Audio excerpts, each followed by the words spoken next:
សូមឲ្យពិនិត្យមើលរឿងការនាំចូលទំនិញនិងការចែកចាយទំនិញការអនុវត្តទៅលើការចុះឆែកនិងចាប់ទំនិញហត់ពន្ធខុសច្បាប់ការនាំចូលទំនិញពីថៃដែលខុសច្បាប់សូមឲ្យពិនិត្យមើលពាក់ព័ន្ធជាមួយនឹងទី1ធ្វើអនុវត្តឲ្យអនុលោមតាមច្បាប់ទៅមានស្ថាប័នពាក់ព័ន្ធចូលរួមទៅមានគយមានស្អីឲ្យដឹងរឿងដើម្បីបញ្ជាក់បាទពួកទំនិញដែលមកខុសច្បាប់ទំនិញដែលមកមានច្បាប់អានឹងទៅចែកឲ្យច្បាស់មិនថាមកពីប្រទេសណាទេហើយទំនិញខុសច្បាប់គឺវាខុសហើយមិនថាមកពីវៀតណាមមកពីអីដែលអត់បង់ពន្ធអានឹងវាគិតពន្ធហើយទំនិញមកពីថៃត្រូវបញ្ជាក់មើលវាមានមុខទំនិញស្អីខ្លះដែលជាប់នៅក្នុង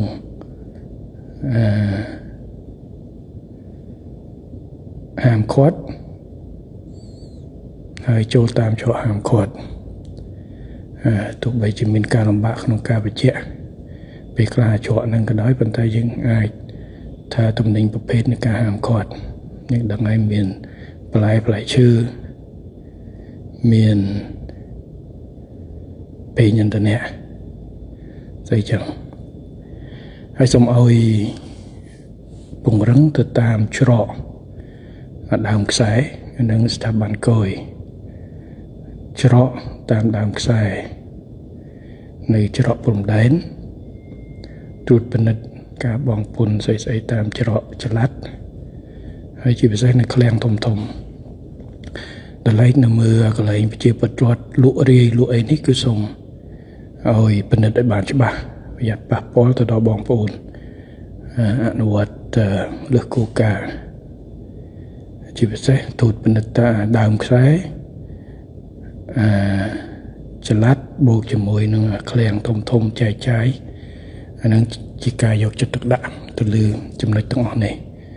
បាទសម្រាប់ប្រកែបទំនិញនឹងដល់ឡែកខ្ញុំបញ្ជាក់ម្ដងទៀតចំពោះការលក់រាយសម្រាប់បងប្អូននិងพี่น้องសូមឲ្យធ្វើប្រយ័ត្នប្រយែងបាទព្រោះនឹងប៉ះពាល់ច្រើនទៅដល់ប្រជាពលរដ្ឋភាគច្រើនគាត់យកពីគេមកដែរអត់ដឹងថានឹងបោះស្អីទេហើយសូមឲ្យមានការចូលរួមស្រួលបួលពីសមាជិកពាក់ព័ន្ធចឹងសូមជូនទៅឲ្យឯកឧត្តមលោកជំទាវអបាលគណៈអបាលខេត្តរាជធានីហើយដំកែនយុឋានកយរដ្ឋកហើយក្រសួងស្ថាប័នពាក់ព័ន្ធដែលអាចមានសមាជិកក្នុងនឹងសូមធ្វើការស្រួលបួលការគ្រប់គ្រងការរត់ពន្ធរឿងមួយហើយការកាត់បន្ថយការប៉ះពាល់ទៅដល់ប្រជាពលរដ្ឋដែលលោកអត់ដឹងរឿងអីគឺជារឿងមួយទៀត